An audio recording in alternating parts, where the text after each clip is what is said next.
தற்போது இன்றைய கால சூழ்நிலையில் பார்த்தீங்க அப்படின்னா, எதெல்லாம் வந்து இந்த அடகு வணிகத்துக்கு தடையாக இருக்குது அப்படின்னா, இன்னைக்கு போலி நகைகள், பெரும் அளவில் போலி நகைகள். இந்த போலி நகைகள் மூலமாக வங்கிகள் நடத்துவதில், நகை அடமான தொழிலில் வங்கிகள் நடத்துவதிலே மிகச்சிரமம் இருக்குது. இந்த பெரிய பெரிய நேஷனலைஸ்ட் வங்கிகள்லாம் போலி நகைகளை அவங்க ஏமாற்றி வச்சுட்டா, இவன் ஏமாற்றி வச்சுட்டா, இத்தனை கோடிக்கு வச்சுட்டா, அத்தனை கோடிக்கு வச்சுட்டான்னு சொல்லி அவங்க நடத்துகிறதுலே தடுமாற்றம் இருக்கிறப்ப, நம்மை போன்ற பான் புரோக்கர்ஸ்கள் இதில் வந்து ரொம்ப பாதிக்கப்படுறோம். மோசடி பேர்வழிகள். இப்போ போலி நகைகள் ஒரு பக்கம், அது பிறகு மோசடி பேர்வழிகள், அடகு நிறுவனங்களை பான் புரோக்கரை மையப்படுத்தி இன்றைக்கி நிறைய ஏமாற்றக்கூடிய பேர்வழிகள் அதிகமாக வந்துட்டாங்க. ரெண்டாவது வந்து ஒரு சில விஷயங்களை சட்ட பாதுகாப்பும் நம்மை போன்ற பான் புரோக்கருக்கு தேவைப்படுகிறது. காவல்துறையில் எவ்வளவோ காவல்துறையில் நல்ல அதிகாரிகள் இருக்காங்க. இருந்தாலும் ஒரு சில காவல்துறையினர் மூலம் நம்மளுக்கான அச்சுறுத்தல், இந்த தொழிலுக்கான அச்சுறுத்தல் அதிக அளவில் இருக்குது.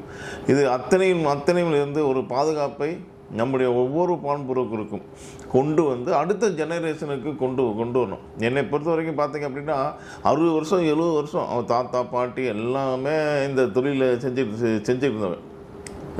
இப்போ நிறையா பார்த்திங்கன்னா நம்முடைய முன்னோர்கள் மூதாதைகள் செஞ்ச நகை அடகு வணிகத்தை இப்போ அடுத்து வர ஜெனரேஷன் செய்கிறதுக்கு விரும்புறதில்லை. ஏன்னா இது போன்ற தொந்தரவுகள். இன்றைய இளைஞர்கள் மன உளைச்சல் இல்லாமல் இருக்கணும்னு நினைக்கிறான். மன உளைச்சல் எந்த ஒரு இதாக இருந்தாலும் மன உளைச்சல் இல்லாமல் இருக்கணுங்கிறான்.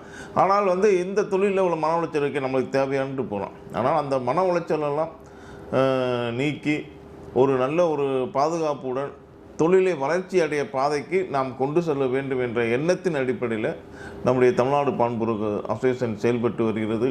இதில் வந்து பார்த்திங்கன்னா 100க்கும் மேற்பட்ட வழக்கறிஞர்கள் சட்ட ஆலோசனைகள் கூறுவதற்கும், காவல்துறையில் பணியாற்றிய ஓய்வு பெற்ற உயர் அதிகாரிகள் அவருடைய மேலான ஆலோசனையும், எப்படி நீங்கள் பாதுகாப்பாக நடத்துவது, பல்வேறு விஷயங்களில், அதேமாதிரி அக்கௌண்ட்ஸ் ஆடிட்டிங்லையும் ஆடிட்டிங் அக்கௌண்ட்ஸ் வல்லுநர்கள். இனி அடுத்து எதிர்வரக்கூடிய காலமானது ஒவ்வொரு பான் புரோக்கருக்கும் வளர்ச்சிக்கான திட்டங்களை வகுத்து கொடுக்கக்கூடிய அசோசியேஷனாக நம்முடைய தமிழ்நாடு பான் புரோக்கர் அசோசியேஷன் இருக்கும்.